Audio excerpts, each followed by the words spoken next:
પ્રાર્થના સંદેશ ન્યૂઝમાં આપનું સ્વાગત છે। ગોધરા નગરપાલિકા કચેરીમાં કેબિનોમાં કર્મચારીઓ હાજર ન હોવા છતાં ધોળે દિવસે લાઇટ, એસી, પંખા ચાલુ રાખતા હોવાના દ્રશ્યો જોવા મળ્યા। કચેરીના 800 અને 2 જવાબદાર કર્મીઓ કેબિનમાં લાઇટ, પંખા બંધ કરવાની પણ જવાબદારી નિભાવતા નથી। ગોધરા પાલિકા કચેરીના કેબિનોમાં કર્મચારીઓ હાજર ન હોવા છતાં ધોળા દિવસે લાઇટ, પંખા, એસી ચાલુ જોવાતા પાલિકા તંત્રની ગંભીર બેદરકારી સામે આવી હતી।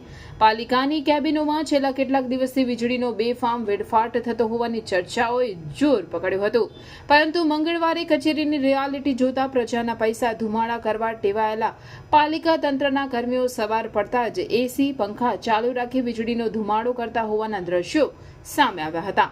હાલ થોડાક સમય પહેલા પાલિકાની આર્થિક સ્થિતિ ખરાબ હોવાના સંદેશા વહેતા થયા હતા, ત્યારે પાલિકાના 2 જવાબદાર કર્મીઓએ લાઇટ, પંખા, એસી બંધ કરવાની પણ તસ્દી લીધી નથી।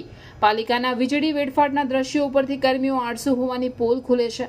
હાલ ભાન ભૂલેલા કર્મીઓને ધ્યાન હોવું જોઈએ કે વીજળી બગાડ કરવો અને કેબિનમાં એસી લગાડવું એ સરકારના આદેશનું સરેઆમ ઉલ્લંઘન છે।